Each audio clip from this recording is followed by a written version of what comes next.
ज्ञानेश्वर विद्यासागरा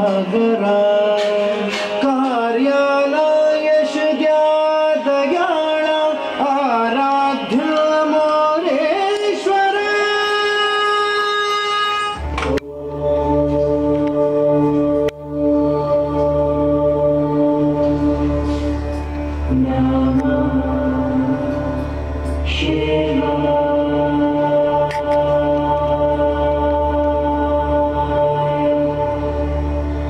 केदारनाथ हिमालयाच्या कुशीत व मंदाकिनी नदीच्या तीरावर बसलेले हे शंकराचे पवित्र स्थान.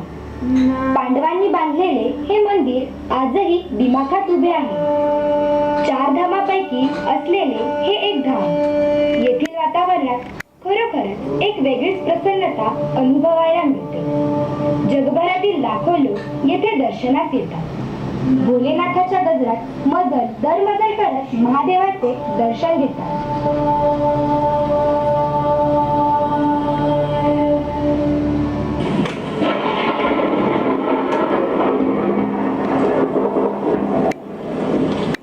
जूनचा दिवस उजाडला आणि पावसाला सुरुवात झाली. 2-3 दिवस पडणाऱ्या पावसामुळे, ढगफुटीमुळे आणि हिमनग वितळल्यामुळे सर्वत्र पाणीच पाणी. महापुराचा थैमान.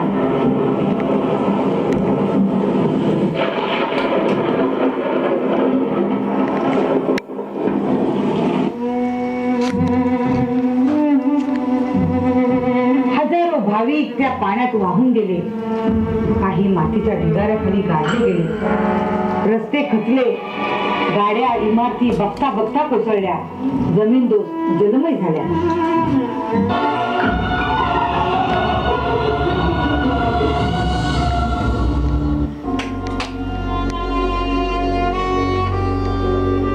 निसर्गाचा प्रकोप, निसर्ग निर्मित संकट अशी भूमिका पत्करून राजकारणाने स्वतःच्या घोर चुकीतून स्वतःची सुटका करून घेतली.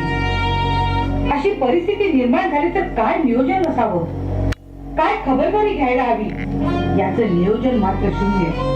आणि म्हणूनच हजारो लोकांना आपल्या प्राणाला मुकावे लागले.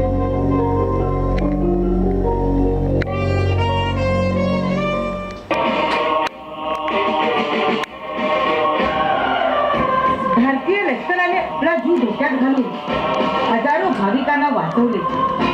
कोसळलेल्या डोंगर दऱ्या दुर्गम ठिकाणी पोहोचून तेथे अडकलेल्या लोकांना वाचवताना स्वतःच्या प्राणाचीही पर्वा केली नाही.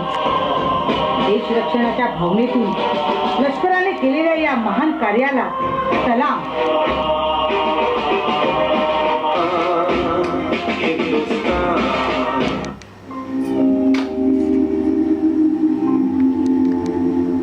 पण पैशासाठी हपापलेल्या लालची लोकांनी तर पिण्याच्या पाण्याच्या बाटल्या 100-150 रुपयाला विकून, खाऊच्या किमती भरमसाठ वाढवून माणुसकीला काळीमा फासला.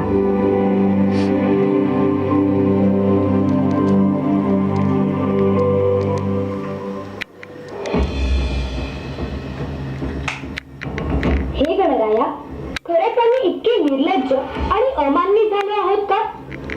स्वतःच्या स्वार्थासाठी, स्वतःचे खिसे भरण्यासाठी काय अघातपात. हे देवा, आम्हा सर्वांना माणूस होण्याची बुद्धी दे. माणुसकी आमच्या रक्तारक्तात भिनू दे. मानव म्हणून जगण्याचा आशीर्वाद दे. हीच तुझ्या चरणी प्रार्थना.